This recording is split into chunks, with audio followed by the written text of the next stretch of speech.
আসসালামু আলাইকুম। এখন শুনবেন সংবাদ শিরোনাম। শেখ হাসিনার ফাঁসির রায়ের মধ্য দিয়ে ন্যায় বিচার প্রতিষ্ঠা হলো বিএনপির আনুষ্ঠানিক প্রতিক্রিয়া। ফ্যাসিবাদ বিরোধী দলগুলোর সন্তোষ প্রকাশ। জুলাই গণহত্যার রায়কে ঐতিহাসিক বলছে সরকার। শেখ হাসিনাকে ফেরাতে নতুন করে কূটনৈতিক উদ্যোগ, দিল্লিকে চিঠি দেবে ঢাকা। ধানমন্ডি ৩২-এ বুলডোজার কর্মসূচি ঘিরে রাতভর উত্তেজনা, বিক্ষোভকারীদের সাথে সেনা পুলিশের ধাওয়া।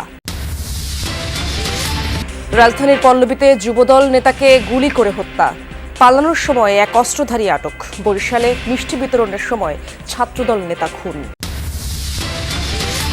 আজ ঢাকায় বাংলাদেশ ভারত মহারণ। আবেগের ম্যাচে বাজিমাত করতে চান অধিনায়ক জামাল ভুঁইয়া। হামজা সমিতির চমকে দিতে প্রস্তুত ম্যান ইন ব্লুরা। আসসালামু আলাইকুম। এতক্ষণ দেখছিলেন সংবাদ শিরোনাম, এখন দেখবেন বিস্তারিত। শেখ হাসিনা এখন ফাঁসির দণ্ডপ্রাপ্ত পলাতক আসামি। হেলিকপ্টার ও মারণাস্ত্র ব্যবহার করে হত্যা, চানখারপুলে ৬ জনকে গুলি করে হত্যা এবং আশুলিয়ায় ৬ জনকে পুড়িয়ে মারার ঘটনায় তাকে সর্বোচ্চ সাজা দেওয়ার আদেশ দিয়েছেন আন্তর্জাতিক অপরাধ ট্রাইব্যুনাল। গতকাল দুপুরে টেলিভিশন সহ সামাজিক মাধ্যমে সরাসরি সম্প্রচার করা হয় আদালতের রায়। একই অপরাধে আসাদুজ্জামান খান কামালকেও মৃত্যুদণ্ডের আদেশ দেওয়া হয়। অপর আসামি রাজসাক্ষী চৌধুরী আব্দুল্লাহ আল মামুনকে কারাদণ্ড দেওয়া হয়েছে ৫ বছরের। প্রতিক্রিয়ায় চিফ প্রসিকিউটর বলেছেন, রায়ের মাধ্যমে ইতিহাসের একটি অধ্যায়ের সমাপ্তি হয়েছে। ট্রাইব্যুনালের আদেশকে নতুন মাইল ফলক বলেছেন অ্যাটর্নি জেনারেল। ১৪০০র মতো ছাত্র জনতাকে হত্যা এবং ২৫,০০০-এর বেশি ছাত্র জনতাকে আহত করার দায়ে, মোর স্পেসিফিক্যালি আশুলিয়াতে ৬ জনকে হত্যা করে পুড়িয়ে দেয়া, চানখারপুলে ৬ জনকে হত্যা করার মাধ্যমে যে অপরাধ করেছেন সেটার দায়ে তাকে দোষী সাব্যস্ত করে মৃত্যুদণ্ড প্রদান করেছেন। এদেশের মানুষের প্রতি, গণতন্ত্রের প্রতি, সংবিধানের প্রতি, আইনের শাসনের প্রতি এবং আগামী প্রজন্মের প্রতি দায়বদ্ধতা পরিশোধের স্বার্থে এ রায় একটি যুগান্তকারী রায়। এই রায় প্রশান্তি আনবে। এ রায় ভবিষ্যতের জন্য একটি বার্তা। এ রায় বাংলাদেশে ন্যায় বিচার এবং আইনের শাসনের জন্য একটি মাইল ফলক হয়ে থাকবে। শেখ হাসিনার রায়ের মধ্য দিয়ে দীর্ঘ ১৬ বছরের গুম, খুন ও বিচার বহির্ভূত হত্যার শিকার এবং ২৪-এর গণঅভ্যুত্থানের রাষ্ট্রীয় সন্ত্রাসের শিকার সহস্রাধিক শহীদের আত্মার শান্তি পাবে বলে মন্তব্য করেছেন বিএনপি মহাসচিব মির্জা ফখরুল ইসলাম আলমগীর। বলেন, আহত, নিহত ও গুমের শিকার পরিবার পরিজনদের ক্ষোভ কিছুটা হলেও প্রশমিত হবে। সোমবার রাতে স্থায়ী কমিটির বৈঠক শেষে এসব কথা বলেন। সাবেক প্রধানমন্ত্রী শেখ হাসিনার রায়ের সার্বিক বিষয় পর্যালোচনা ও প্রতিক্রিয়া জানাতে গুলশানে বিএনপি চেয়ারপারসনের কার্যালয়ে স্থায়ী কমিটির বৈঠক হয়। বৈঠকে ভার্চুয়ালি যোগ দিয়ে সভাপতিত্ব করেন দলের ভারপ্রাপ্ত চেয়ারম্যান তারেক রহমান। বৈঠক শেষে বিএনপি মহাসচিব মির্জা ফখরুল ইসলাম আলমগীর জানান, ট্রাইব্যুনালে বিচার প্রক্রিয়ার মধ্য দিয়ে আন্তর্জাতিক মানদণ্ড বজায় রেখে শেখ হাসিনা ও তার দোসরদের বিরুদ্ধে রায় ঘোষণা হয়েছে। এর মধ্য দিয়ে ন্যায় বিচার প্রতিষ্ঠা হলো।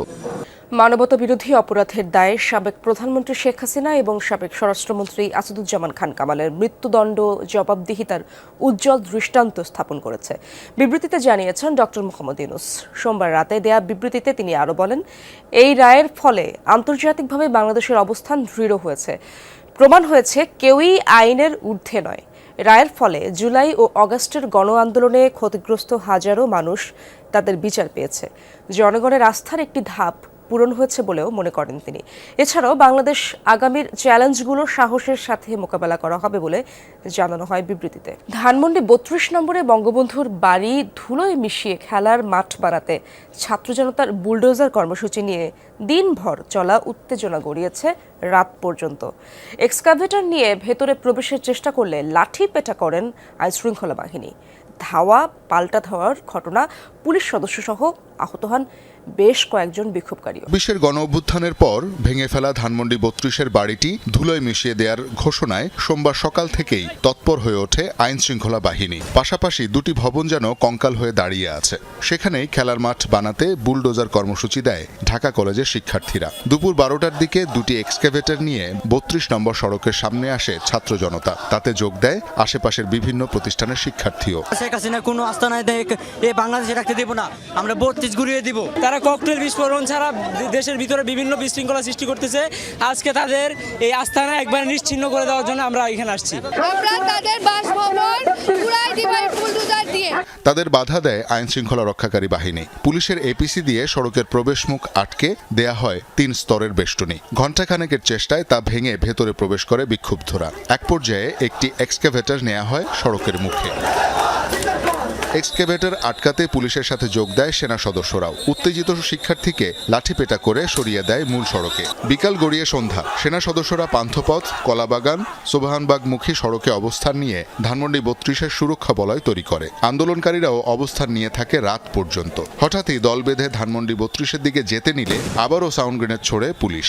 লাঠিচার্জ করে সেনা সদস্যরা।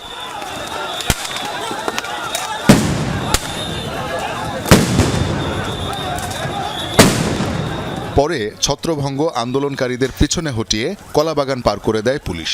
একই সাথে সড়কে যান চলাচল শুরু হয়, কিন্তু আন্দোলনকারীরা তখনও বিভিন্ন গলিতে অবস্থান নিয়ে সড়কে প্রতিবন্ধকতা সৃষ্টি করতে থাকলে আবারও অ্যাকশনে যায় পুলিশ। গভীর হলেও অবস্থানে অনড় বিক্ষোভকারীরা। থেমে থেমে ধাওয়া পাল্টা ধাওয়া চলে বিক্ষোভকারী আইনশৃঙ্খলা বাহিনীর মধ্যে। ত্রয়োদশ জাতীয় নির্বাচনের প্রস্তুতি জোরদার করে গণসংযোগ করছে বিএনপির নেতাকর্মীরা। এর মধ্যেই 237টি আসনে সম্ভাব্য প্রার্থী ঘোষণা করেছে দল।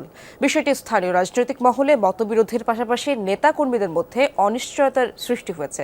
তবে সম্ভাব্য শব্দটি থাকায় আসন ভিত্তিকভাবে এখনও আশাবাদী একাধিক প্রার্থী করছেন স্বতন্ত্রভাবে কর্মসূচিও। তবে সম্ভাব্য শব্দটি আঞ্চলিক ও কেন্দ্রীয় পর্যায়ে কৌশলী বার্তা হিসেবে দেখা হচ্ছে। এটাকেই ধরে নিতে হবে যে আমাদের সবচেয়ে অ্যাপ্রোপ্রিয়েট প্রার্থী তালিকা। এর মধ্যেও কিন্তু পরিবর্তন হতে পারে। গত 3 নভেম্বর সম্ভাব্য প্রার্থীদের নাম ঘোষণা করা হলেও দলের মহাসচিব মির্জা ফখরুল ইসলাম আলমগীরের বক্তব্যে কিছুটা আশান্বিত হন মনোনয়ন বঞ্চিত নেতারা। দেশের বিভিন্ন স্থানে আন্দোলন সংগ্রাম সংঘাত হলেও জামালপুরে মনোনয়ন বঞ্চিতরা স্বতন্ত্রভাবে গণসংযোগ, পথসভা ও প্রচারণা চালাচ্ছেন। জেলার 5টি আসনের 3টিতেই বিএনপির রাজনৈতিক চিত্র এখন এমন। বঞ্চিতরা মনে করছেন যোগ্যতা বিবেচনায় অন্তর্ভুক্ত হবে চূড়ান্ত প্রার্থীর তালিকায়। এবারে জামালপুর 1 আসন থেকে এম রশিদুজ্জামান মিল্লাত, জামালপুর 2 থেকে সুলতান মাহমুদ বাবু, জামালপুর 3-এ মোস্তাফিজুর রহমান বাবুল, জামালপুর 4-এ ফরিদুল কবির তালুকদার শামীম ও জামালপুর 5 থেকে শাহ মোহাম্মদ ওয়ারিস আলী মামুন দলীয় মনোনয়ন পেয়েছেন। এর মধ্যে জামালপুর 2 আসনে ASM আব্দুল হালিম ও শরীফুল ইসলাম খান ফরহাদ, জামালপুর 3 আসনে সাদিকুর রহমান সিদ্দিকী শুভ ও AKM এহসানুল হক মঞ্জু, জামালপুর 4 আসনে সালিমা তালুকদার আরনি আলাদাভাবে ধানের শীষের হয়ে ভোট চেয়ে গণসংযোগ করছেন। দলের এই সিদ্ধান্ত পরিবর্তন না হওয়ার আশাবাদী মনোনীতরা। ঐক্যের সাথে ধানের শীষের জয় আনতে সবার সহায়তা চান তারা। আজ এশিয়ান কাপ বাছাইয়ে বাংলাদেশ ভারত মহারণ। হামজা সুমিতদের মতো ফুটবলাররা লাল সবুজদের ডেরায় থাকলেও জয়ের লক্ষ্যেই মাঠে নামার কথা জানান ভারত কোচ খালিদ জামিল। এই ম্যাচেও হামজা চৌধুরী বড় ভূমিকা রাখবে বলে মত অধিনায়ক জামাল ভুঁইয়ার। জাতীয় স্টেডিয়ামে রাত 8টায় মুখোমুখি হবে 2 দল।